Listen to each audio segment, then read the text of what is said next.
Is it audible? All right. Good afternoon, ladies and gentlemen. On behalf of the Dutch Embassy in Bangladesh, I'm honored to welcome you all here in this plenary session of the Circular Economy Summit organized by the Bangladesh Apparel Exchange. We're looking forward to a very interesting discussion today. So imagine a system where every Bangladeshi garment that is manufactured has a digital passport containing information on the material used, the manufacturing process, and the certifications obtained. This data would be accessible to brands, retailers, policymakers, recyclers, consumers throughout the garment's life cycle. For the RMG sector, this transparency would boost consumer confidence in Bangladeshi garments, promote ethical sourcing, and minimize waste and environmental impact. Today's session is an opportunity to share best practices, explore challenges, and identify opportunities of collaboration between Bangladesh and the global fashion industry in promoting traceability and transparency in circularity. Therefore, I want to extend a particularly warm welcome to our distinguished panelists.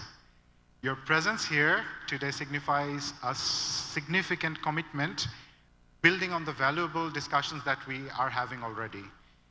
As experts in this field, your insights will be invaluable as we work together to achieve a more sustainable future. So I'm introducing the panelist again, Lakshmi Poti, who is joining online with us.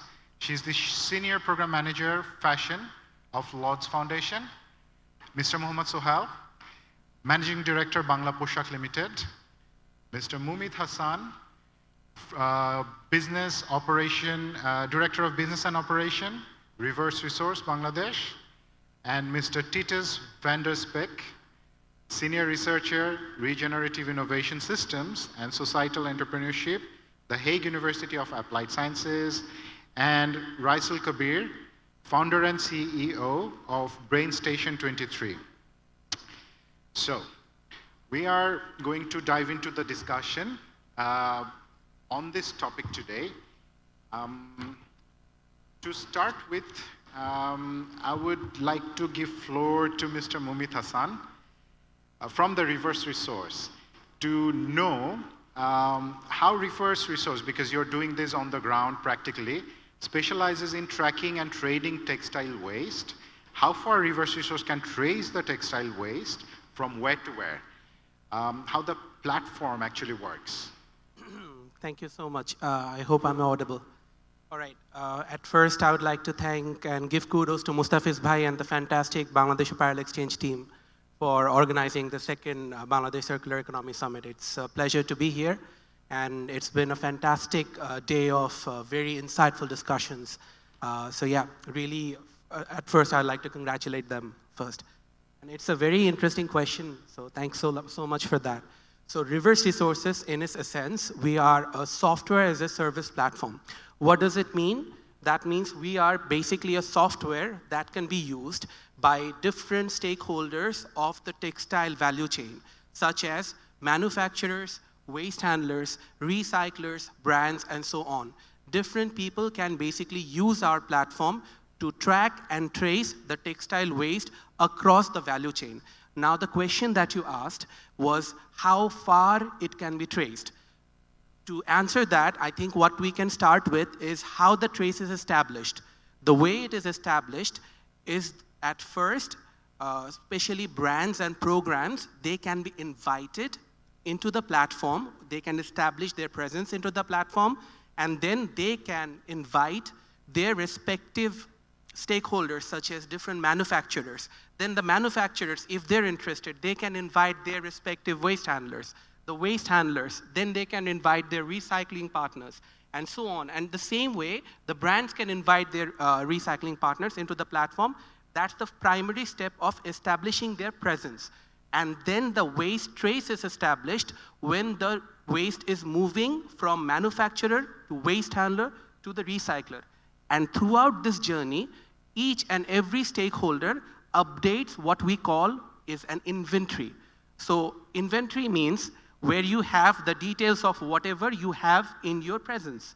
So a manufacturer will update the inventory of whatever amount of waste they have inside the platform. Similarly, when they will make a shipment from their end to a waste handler, that will also be updated into the platform, and the other party can work and verify that how much of it they have actually received.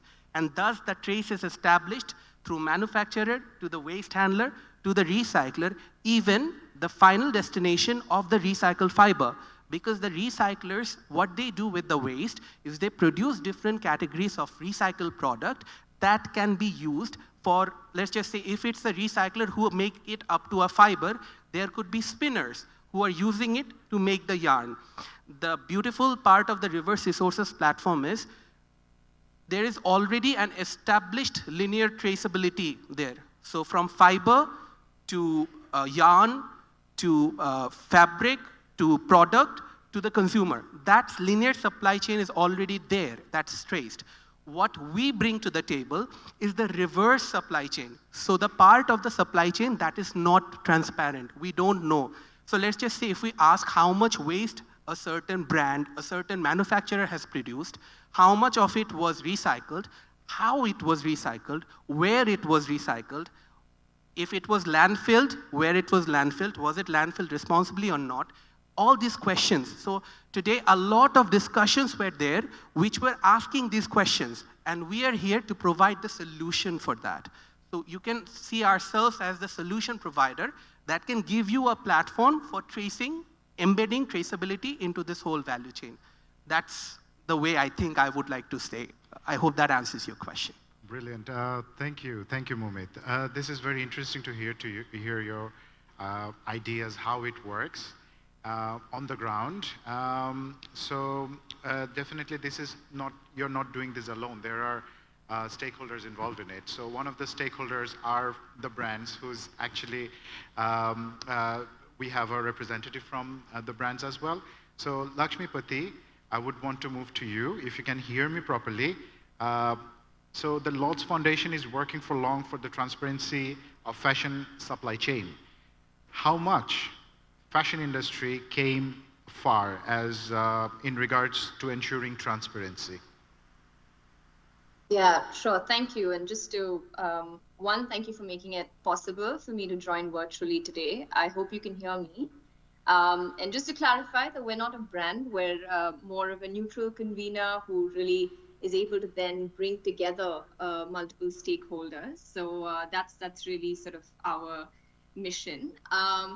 So having worked now in the space of fashion for about 10 years, I think, and supporting partners like Fashion Revolution, Open Supply Hub, others in the transparency space, we understand that from Fashion Revolution's Transparency Index last year that for the first time, over 52% of brands actually now disclose, the tier 1 suppliers, which is a great step in the right direction. But of course, a lot more needs to be done, especially when you look at circularity and waste, which is not only an end-of-life issue. It really cuts across through the supply chain. So like Mumit said as well, it's really what's on the factory floor, what's flowing through. And it's not only about what waste is generated, it's also how much. So we need to start understanding what are the sort of volumes of clothing that's produced to begin with, and then therefore what is discarded and what is waste. So that's sort of how we see transparency sort of picking up, which is really key if we were to close the loop on circularity. But having said that, of course, there are a bunch of barriers here, right? One, like you said, collaboration itself, because waste is not only in the control of any one supplier or brand or a fashion industry actor. It really goes beyond. So this is a topic which is outside the control of the fashion supply chain sometimes. So you have municipalities, you have waste workers, waste managers outside of the system that also need to come in and play an integral role. And the other big barrier is really integration of technologies. So we're seeing technologies, our partners, Fashion for Good, have a lot of innovators out there as well that they're validating. But it also needs to be a connection, a seamless connection between the sorting technologies or a platform like Reverse Resources. So this needs to happen, and this needs to begin as well. The other piece is really the investments. I think we've heard it through the day. It's about the business case.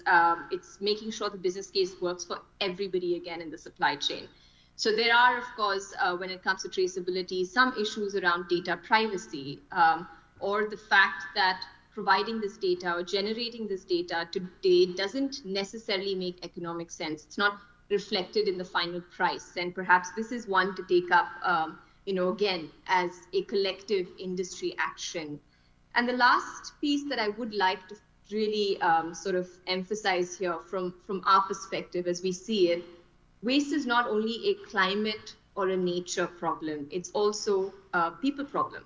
So how do you make sure that waste workers are incentivized, waste workers are central to this entire sort of, industry that's now growing in textile waste with policies like the digital product passport and all of that coming through. So that's really where we see sort of building our work as well, both locally and globally.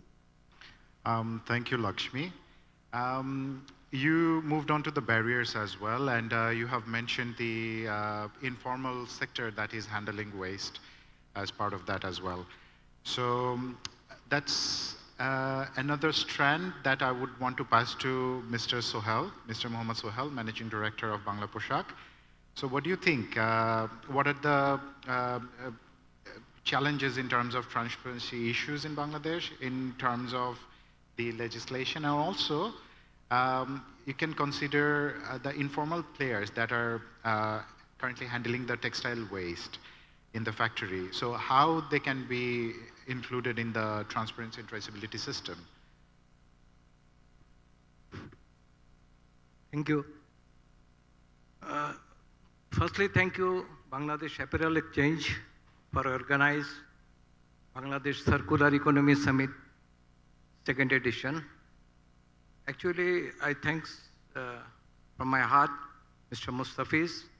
He started these issues long time before. Otherwise, we are not in this stage of talking on this issue so many ways. Regarding transparency and traceability, you think that we welcome transparency. Why? Because we are the most transparent, compliant, and safest textile industry in the world. In other case, in the due diligence sector, what we did, as a BGME member, we have RBH project status. We started training on ESG, environment, social and government, and data management, and BGMA data disclosure platform. I go a little bit inside of this training so you can understand how we are organized to develop ourselves regarding these laws of European Union. We already trained 7 batch, 70 factories, 210 participants in Dhaka, Chittagong on these ESG issues. In other case, our training on extending human rights and environment, due diligence, HREDD in RMJ sector, we already 4 batches going on, finished 50 factories from Dhaka, Chittagong, 100 participants. These are the BGME activities already in awareness, train to develop our member factories. Firstly, we are trying to, the people taking from the factories, so when we train themselves from the BGME platform, and then they go back to the factory, they train the factory people. This is the training. transparency, what we are in the market.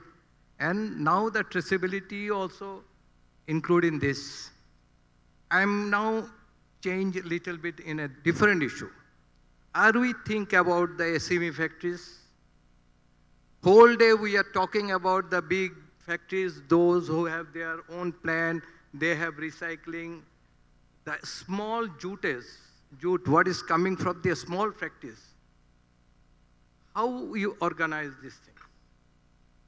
In a sustainable or in an environmental, is he can set up a, energy solution, give himself. Because everything you have to put, that is money. So what I think that in this platform, I want to take that issues. Please, all stakeholders, please think for the SME factories. Because they are big part of this industry. How you collect it a small jute, which is produced every day. There is no space to segregate the jutes to give for the outside. Even I know so many factories, they sold it out everyday basis because they don't space in the factory to keep it up. So this is my point to raise in this platform. And I have some ideas. The big factories come up with the small factories in his areas. If they collect in that way, in a collective way from the small factories, that can be one solution. And otherwise, we also need some policy support from the government. Because I want to sold out the leftovers. I need money. So this point, all this can be thing for all the sectors, governments and stakeholders to keep their mind how we launch the SME factories with the mainstream of this circularity. Thank you very much. Thank you so much. This is very interesting to hear from you that the traceability chain is not complete without involving the SME factories and also the informal sector. And a huge number of processing is happening at that stage. And we all know that traceability is not possible beyond tier 2, or even that is not, sometimes it's not accounted for. So changing the perspective a little bit to hear from Mr. Titus that how the academia, the Hague University, which is in Netherlands, who is championing the circularity aspect as well. I think Netherlands is actually recycling or reduced 50% of their waste since 1980, and currently sorting 80% of the waste, so that only 2.3% of that goes into the landfill. So how and the university and the academia influence this, and from the perspective of Hague University, focusing on sustainable innovation, how can the principles of eco-design be adapted to the unique constraint of Bangladesh's high volume, fast turnaround apparel sector? Firstly, thank you for having me. I want to thank especially the BAE team. It's been a real pleasure to spend time with Mustafiz, with Omar, with Khalid, and with the team. I feel like I'm part of the family and part of the ecosystem, so thank you very much for that. This question, when I was given this question, the question is essentially, how can we incorporate eco-design in a high-volume, fast turnaround apparel sector? And I'm going to be a bit provocative right now and say we can't. We cannot do that with those principles in mind. If we want to embrace and integrate eco-design, we have to re-look at the principles of how we define our sector. If we look at, for example, life principles, which is a principle or philosophy that looks at how we can incorporate nature into supply chains, what we see is a focus on being locally attuned, looking at local resources, looking at the availability of local materials, of local energy sources, and researching and investing in that, slowly, taking our time. Leveraging life cycles. So imagine the idea that we're producing seasonally, not based on one crop, but based on multiple crops that are growing together. These are elements and philosophies of eco-design as well, and to try to mold that and integrate with the adjectives of fast turnaround and high volume is difficult. And I don't see how to marry those two elements. We've recently seen a revival of more heritage practices. I believe someone was telling me yesterday that there was some investment or some subsidy made into handloom and heritage fibers in Bangladesh a few years ago, and that there's a revival in this at the moment. And that's raising certain very interesting questions. It's raising questions like, should we slow down production? Eco-design and hand looming and hand weaving require time. Could we move, the fast fashion has only existed for, 25 years or so? Can we re-change the narrative again after 25 years to slow things down? I believe circularity demands it. You cannot embrace circularity fully. This is my opinion, perhaps. I'm sure we can debate this.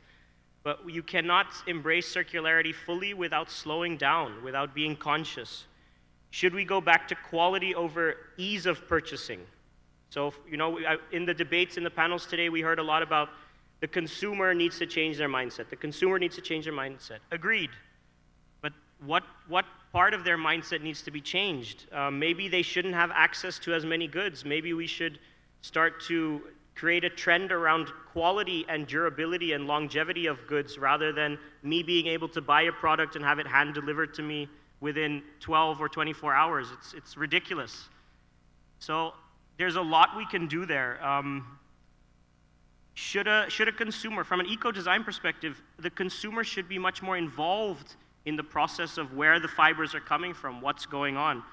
Should we embrace natural dyes? Should we look at that? I've heard in some of the interviews that I've been doing for the last few days for the training that we're doing, that there's plenty of brands that don't know what is available here. Should we not create collaboration between designers from brands in the West with designers here to see how local fibers, how local natural dyes can be utilized for trends, for new trends, upcoming trends? Trends are cyclical. Can we create trends around circularity? And that doesn't mean we should go back to just doing everything by hand. That's not what I'm saying. But what I am saying is let's find a healthy balance. So technology plays a very important role if we are to embrace eco-design and, for example, hand weaving or our heritage processes, manufacturing processes. Technology needs to play a role. So technology can be used to improve the design process. Technology can be used to measure the efficiency and how we can improve even hand looming. There's plenty of things that we can embrace technology in without fully letting go of heritage and tradition. And let's not forget that in the discussion of eco-design, there's the discussion of bio-based materials. I want to bring it a little bit back to traceability, and that's a topic of this panel as well. If we look at bio-based materials, there's sometimes this idea that if a material is bio-based, then it's automatically good. But there's a lot to be said for traceability and tracking and data around bio-based materials. We need to invest in this. There's some really interesting bio-based materials that I've come across here. I was at Ecovia yesterday, and they make these amazing plastic bags. It feels like plastic to me, fully, but it's made out of cotton. And it's very interesting to see these innovations come out of Bangladesh. But if we combine these innovations with tracking and tracing and transparency, then we can see, okay, what is the water consumption of this? What is the land use of this bio-based material? So those are some of the standards that we use to measure. So we need to also, for bio-based materials, look at, how do we improve them? How do we scale them? Sometimes it's more expensive to have a bio-based material. Should that expense be carried to the consumer, or should we be investing in the companies coming up with these concepts so that they can see how to reduce price? There's so much to learn, and I think one of the main things with eco-design, and if we really want to embrace it, is circularity demands that we move much more towards a we model of us figuring it out together, policymakers and investors helping those that are making bio-based materials, that are trying to increase traditional design. There's much more of a we narrative within circularity rather than the I narrative. So I encourage us to grasp that and to go for that. Thank you, Titus. It's great to hear that you brought in that point that it's not just everybody's working in silo and coming up with ideas how to ensure circularity, but it's the we aspect, how we can all explore and innovate this. And you have mentioned another important point, that is without technology, this is not possible to actually identify how it works, how the traceability works. So I'm inviting Raisul Kabir.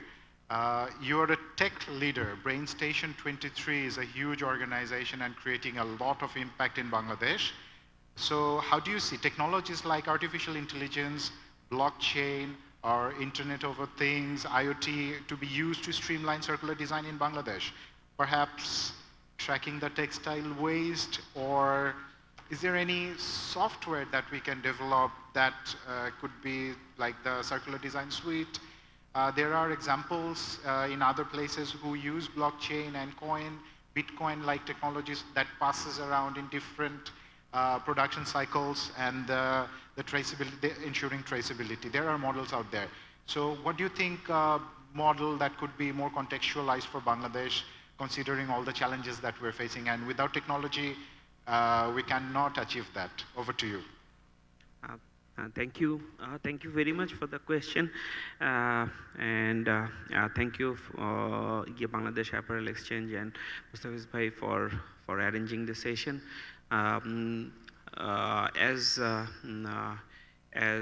panelist has shared that technology plays a very vital role in this circular economy, and traceability and transparency would come more with the technology. And I'm so happy to see that SaaS platforms like Reverse Resources are already working on this. I think that technologies like blockchain, AI, IoT are going to play a very important role. We have not, at Brain Station, we have been working with different clients all over the world, but in circular economy, we have not yet worked on any products. But what we see is that with the power of blockchain, this would become very much possible, and this is very much important to embrace technology in the circular economy. One part of this is, of course, awareness that the companies need to embrace this from supplier side. Our producers need to embrace this, and that is why this second year program is very much helpful for suppliers like us to be aware about it, embrace it, and start using it. That is why platforms like Reverse Resource Bangladesh, they need to be there and provide platforms for this.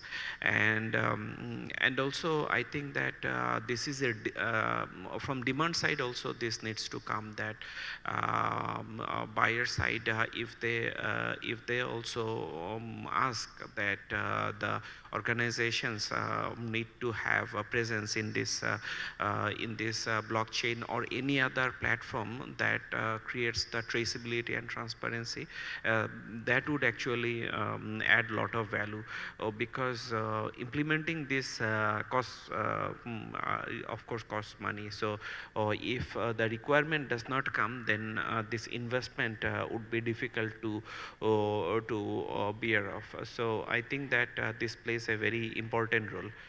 With the power of IoT and AI, the way AI is progressing nowadays, we see that it has a lot more power to understand the transparency of the products being used, products wasted, and how much it is being recycled, stuff like that. So there, the technology is now more ready to embrace this circularity. So I think that since the technology is already there, the technology people are already there to embrace this, the platforms are there, so this is just a matter of when, not whether, about this transparency and traceability of circular economy. Thank you, Mr. Raisul. Very interesting to hear that the technology is there. All we need to do is to adopt and integrate that. And for Bangladesh, we have the demographic dividend, and the young people are very tech savvy, and they have skills in this sector. But there is a gap. So I'm coming back to Titus. From your experience, what are the most effective ways to bridge the academia and industry gap in terms of bringing this young population, especially tech-savvy population, to solve the problem? Yeah, this question I really enjoy, actually. This is what I do for a living, so it's very comfortable for me.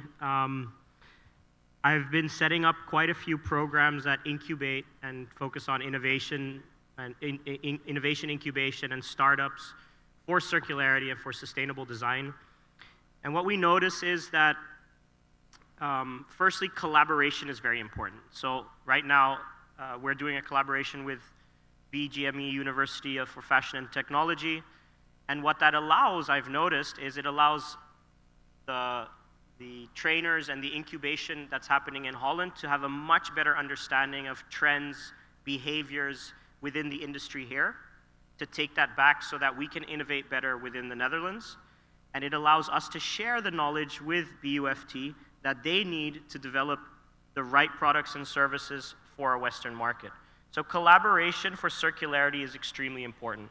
And that's not just on an academic from one university to another, but that's also with municipalities.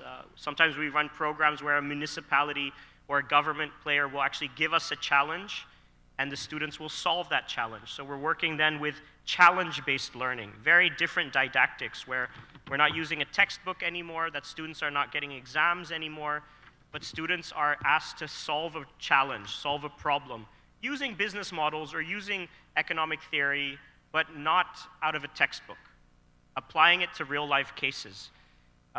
We also see the use of real-life cases then. As academics, it's our responsibility to bring real-life cases to class.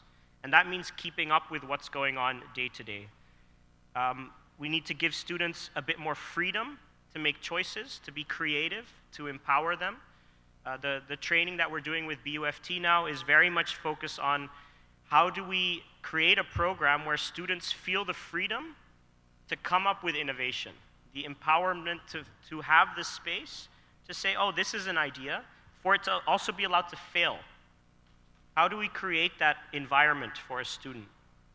This is very crucial for circularity, that we change the narrative.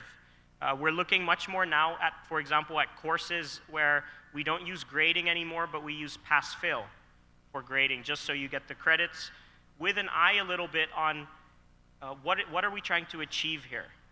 Is it really trying to measure each other's performance, or do we have a more common goal here? What I've been thinking a lot about as well is Bangladesh has a massive youth population. I think from a population of 170 million, I think something like 25 is between the age of 18 and 35, 25%. That's what, 40, I think around 40 million of potential youth entrepreneurs. How do we offer them the space to innovate? How do we empower them with that space? And we're starting with a little case study now with BUFT, but it's a small sample. We're working with about 50 students. How can we create an ecosystem, an entrepreneurial ecosystem that allows for this? And this means more access to foreign direct investment, maybe bringing very interested parties from, for example, the Netherlands here to have a look at what are the startups, the scale-ups that are going on. In the last few days, I've been introduced to some amazing scale-ups. and to create this relationship where we can bring more people here to look at this, to invest in it, but also to learn would be very interesting. So I think new forms of education is very important, and to kind of instill this idea of learning within an entrepreneurial journey. So not so much focus on, or not only focus on the commercial reward, but focus more on the learning process of, okay, what are we developing here together? How do we develop better products? How do we develop? So the learning capacity comes to play a lot. Thank you, Titus. So we're hearing from the academia, the businesses, and also the solution providers, including technical solution providers. We hear the challenges and the opportunities. Now moving on to the platform, or those who stitch these stakeholders together, I want to go back to Lakshmi again and ask that a foundation like Laudes Foundation can use its global network to facilitate transparency in Bangladesh textile industry. Yeah, no, absolutely. I mean, and I'd love to sort of share some examples of what we've been partnering on, and very happy and welcome all of you to connect later if you'd like, if you'd see something interesting. So one of the pieces, again, towards transparency that we're looking at started with a project that we had supported a few years ago with Fashion for Good on sorting for circularity. So this really started in the EU, and then one of the other countries was India, where there was a mapping done of textile waste, and there was about 7 million tons that was identified in India's case, for example.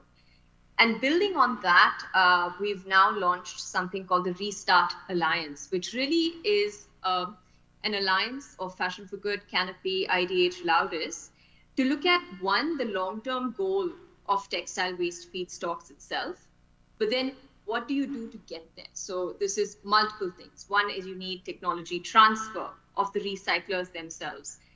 Then you need all of those technologies that I talked about earlier to be integrated. So you have Motoha or Pickvisa who do the sorting. You have Reverse Resources, which is actually doing the tracking of the waste from the factory floors, and stitching all of this together, with one important element also of bringing the waste workers in the waste management enterprises, because that's where it's also happening when it comes to post-consumer feedstock, or a lot of this post-industrial feedstock that's also going in there. So how do you create that business case, even at the waste management level or the waste enterprise level? How do you then get investments to flow in? Because that's the other piece. What are the signals then for the mainstream investors to come in as well? And in doing this entire chain, that's where we look at, putting together those traceability solutions, bringing all of that together. And we've all been talking about collaboration being the key. And this is one such project that we would look at building a blueprint, which perhaps can be taken to other countries as well. So that's one. And another one I'd really quickly like to share is a piece around decomposition, which is really an alternate pathway to recycling. We've all been talking about recycling, but this is an interesting concept, and I think it touches a little bit to what Titus was saying on the nature and mimicking nature's cycle, right? It's not only about addressing the waste, but it's about designing out waste to begin with. So in Ghana, we're working with Or Foundation and Biomimicry Institute and the larger consortium of testing these sort of decomposition solutions with the waste handlers themselves in the country. So there's communities there. So instead of, going into the landfill or marine systems, how do you manage this better? And how do you decompose it so that it goes back into nature's cycle? Because that's truly then circularity at its core. So that's another piece that we're looking at. And that's where Or Foundation is also feeding back to EU policies. So what's happening on the ground, what the communities there are actually doing, which then becomes very important because your traceability and transparency policies are being set elsewhere, but it's these other countries that are also impacted by it. So there needs to be a two-way sort of data flow as well in understanding. And I think the last one that I'd like to talk about is really, and Patrick is in the room, so all of you can sort of knock on him as well, is a project that we're doing with GIZ, Circle Economy, Chatham House, and EEB, where it's really mapping out these sort of trade flows of waste in countries like Bangladesh and Ghana to see how it can all feed back to the EU policy again. So that's really what I would offer to all of you in terms of these projects that are happening and the global network of Laudes, and to see how some of this could even be models that are contextual for Bangladesh as well. Thank you so much, Lakshmi. I think we are nearing the end of the session. And on that note, that we are hearing from the panelists that we need an enabling environment for this to happen in Bangladesh. The technology is there. There are actors that is working in silo that all needs to be stitched in. And there are platforms that can do that, like Laudes Foundation and private sector. So we have heard from the morning about how the jute sector can be integrated in the formal economy. We heard that how the designing will work, and now we're closing the loop with this transparency and traceability for today. Thanking all the panelists here for their invaluable ideas and remarks that will give us mileage to think. And also, this is food for thought. And this is again, I want to say that this is not just any singular initiative. It is us. We together can only achieve that. So I think we're on the right direction. And BAE and all the stakeholders that supported this program today, we are moving towards that. And I'm thanking you all for being here today, and closing this with a thank you to the panelists.